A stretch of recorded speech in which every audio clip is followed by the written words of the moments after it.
You know that we've been going through this series in Hebrews 11, what is commonly known as the Hall of Faith. And this week, we are in the part of that scripture where we talk about Isaac. And Isaac just has this teeny little paragraph in Hebrews 11. Let me read it to you. It's verse 20. It's just this tiny little passage. It was by faith that Isaac promised blessing for the future to his sons, Jacob and Esau. But if you don't know Jacob and Esau's story, I want to share with you the relevance to what we're talking about today. Let me get back. Crack! It sounded like lightning inside the house as I slapped my brother across the face. It was so loud, and because it was the flat of my hand, it sounded a lot more dramatic than it really was. And the scream that came from him was also a lot more dramatic than it really needed to be. You've been there, right? I cracked him hard, I have to admit. I confess. And the blood-curdling scream that came out of his mouth drew the attention of both my parents, which didn't happen often. Excuse me. You know what happened next. Sorry. There was no what happened, why did this happen? It was immediate. I smacked him, I got consequences. And we won't go there. But you know, if you're anywhere near the age of me or older, what the consequences usually were when you were a child in that day. And I remember thinking how unfair it was. Sorry. That I got in trouble. Because there was a whole other part of the story that they didn't know or see. But we'll get to that in a minute. We're going to start out in Genesis 27, and I'm going to ask you not to put the words up here. Let's just hear them, okay? Jacob steals Esau's blessing. One day when Isaac was old and turning blind, he called for Esau, his older son, and he said, "My son." "Yes, father," Esau replied. "I am an old man now," Isaac said, "and I don't know when I may die. Take your bow and a quiver full of arrows and go out into the open country to hunt some wild game for me. Prepare my favorite dish and bring it here for me to eat. Then I will pronounce the blessing that belongs to you, my firstborn son, before I die." Thank you very much.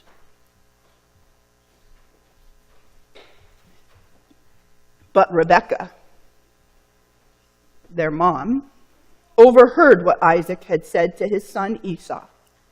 So when Esau left to hunt for the wild game, she said to her son Jacob, "Listen, I overheard your father say to Esau, 'Bring me some wild game and prepare me a delicious meal. Then I will bless you in the Lord's presence before I die.' Now, my son, listen to me. Do exactly as I tell you.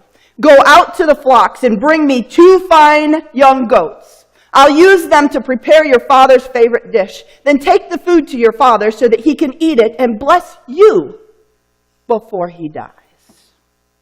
"But look," Jacob replied, "my brother Esau is a hairy man, and my skin is smooth. What if my father touches me? He'll see that I'm trying to trick him, and then he'll curse me instead of blessing me." But his mother replied, "Then let the curse fall on me, my son. Do what I tell you to do. Go out and get the goats for me."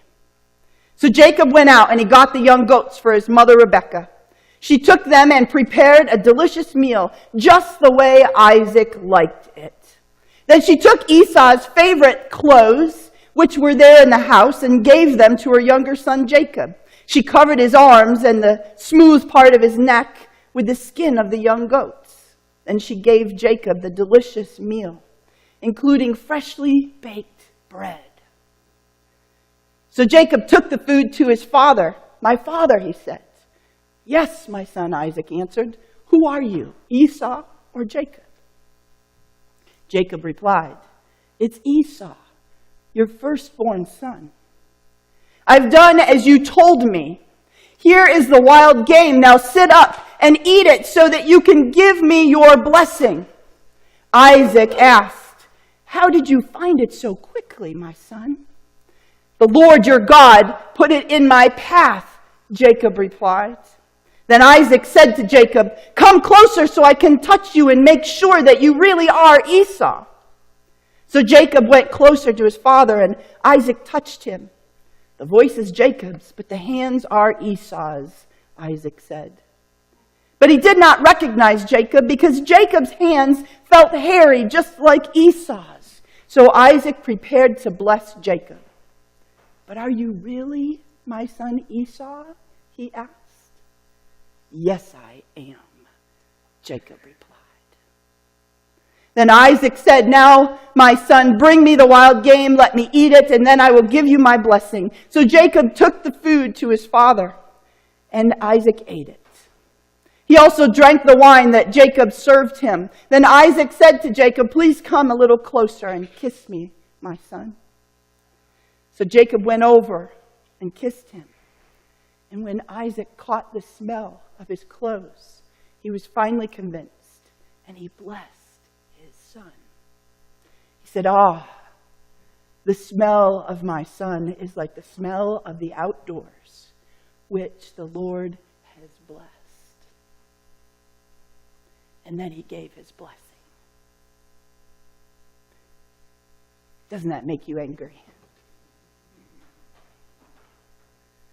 Doesn't that make you furious at the injustice? Poor Esau is out doing what his father asked him to do, and his brother Jacob, with his mother, is conspiring to get the blessing that Isaac just said he wanted to give to his firstborn son. Now let's understand a little bit. If you don't know about Jewish history, you should understand that the firstborn was entitled to a lot. That blessing was a blessing from God. That would be the most important part of the blessing. But there was also an inheritance, and there was a responsibility. That responsibility included being the actual lawmaker for the family. You were in charge of the family. You made decisions at times of tension and conflict, and you directed who would do what when. That was part of the responsibility. And then you also got double the inheritance. So in addition to having double the inheritance, you also had the authority to tell everybody else who got something what to do with theirs. You see how important this birthright is. And Jacob has stolen it from Esau. Or so we would think. This is kind of like one of those Seinfeld episodes. Do you remember the one where I said this to the Wrecked folks last night, and they were all too young. They didn't even know who it was, and it made me really depressed. Seinfeld is a comedy that was on TV. You can still see it in syndication. And there was this one in particular where, do you remember, they were in India for a wedding, and they started out at the end, and then they kept going back, right? 24 hours earlier. This is the end. This is what happened, and then they go back 24 hours earlier, and 24 hours earlier, and 24 hours earlier. It seemed right in my head. That's what we're doing today. We're going to go back a little bit. Give us a little more insight into what is happening here. We're going back to Genesis chapter 25. Esau sells his birthright. As the boys grew up, Esau became a skillful hunter. He was an outdoorsman, but Jacob had a quiet temperament, preferring to stay at home. Isaac loved Esau because he enjoyed eating the wild game that Esau brought home. But Rebekah loved Jacob. One day when Jacob was cooking some stew, Esau arrived home from the wilderness exhausted and hungry. You ever been so hungry you would do anything for something to eat? That's a whole other sermon. Esau said to Jacob, "I'm starved. Give me some of that red stew." This is how Esau got his other name, Edom, which means red. "All right," Jacob replied, "but trade me your rights as the firstborn son." "Look, I'm dying of starvation," said Esau. "What good is my birthright to me now?" But Jacob said, "First you must swear that your birthright is mine." So Esau swore an oath, thereby selling all his rights as the firstborn to his brother Jacob. Then Jacob gave Esau some bread and lentil stew. Esau ate the meal, then got up and left. He showed contempt for his rights as the firstborn. Little piece of the rest of the story. It opens up to us a little more why it was that Jacob was so insistent that he would go along with his mother's plan. After all, it came to me rightly. Esau carelessly gave it to me for a bowl of stew. Why should he care if I take it now? Well, that explains Jacob's motives and gives you a little insight into the backstory that he has. But what's with Rebekah? Isaac's wife, why would she conspire against her husband in this way? Well, let me tell you a little more of the story. Back a little further. This is the account of the family of Isaac, the son of Abraham. When Isaac was 40 years old, he married Rebekah, the daughter of Bethuel, the Aramean from Paddan Aram, and the sister of Laban, the Aramean. Isaac pleaded with the Lord on behalf of his wife because she was unable to have children. The Lord answered Isaac's prayer, and Rebekah became pregnant with twins. But the two children struggled with each other in her womb. So she went to ask the Lord about it. "Why is this happening to me?" she said. And the Lord told her.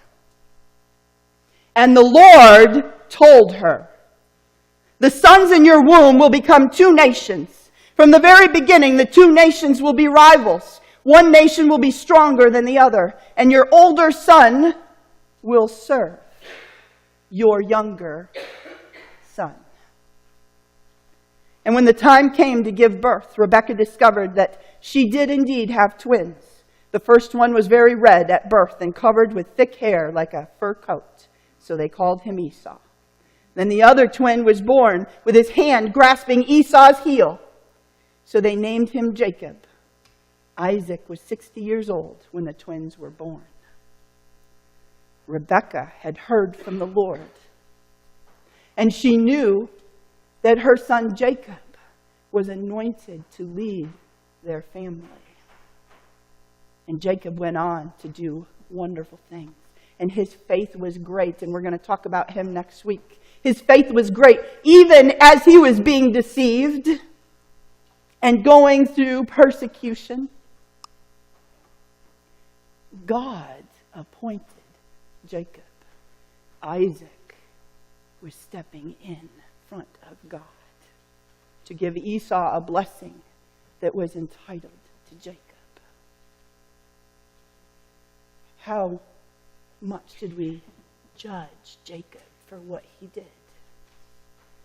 We stand and we look at the current circumstances and we judge him guilty of thievery, of his brother's birthright, who, by the way, he himself gave up willingly for a bowl of stew. But we judge Jacob because all we can see is Jacob's part of the story. Jacob is a person you've seen in the newspaper. Jacob is a person you know to be in jail. Jacob is a person in this neighborhood who lives in a rat-infested house who you walk by and judge because you only see the current circumstances.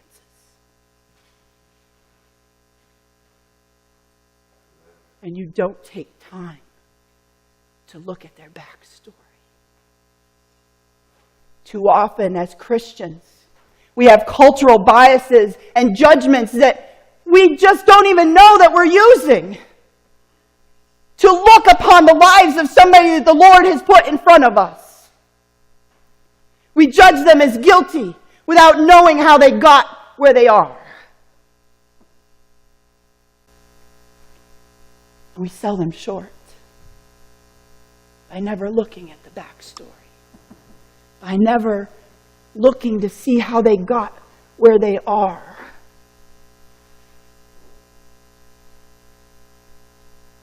That's why I love the Gideons.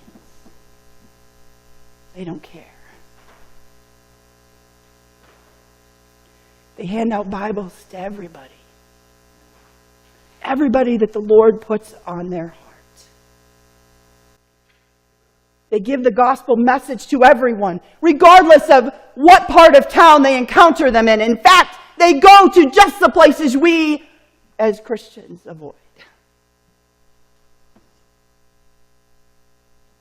This congregation is special, I want you to know. They go with me in all those places. But friends, we still have cultural bias. We still judge people. We still have people in our lives that we avoid, that we don't want to be seen with because of their present and current circumstances.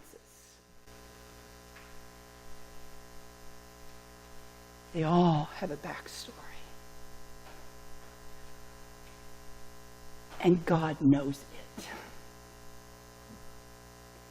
God knows their backstory. And not just does He know their backstory, but He is calling to them. He is looking to bring them into restoration and renewal. He wants them to be saved. He wants them to be captured for His purposes. The incredible testimonies of Jacob. The incredible testimonies of the Jacobs among us that we would cast off is unworthy of our attention.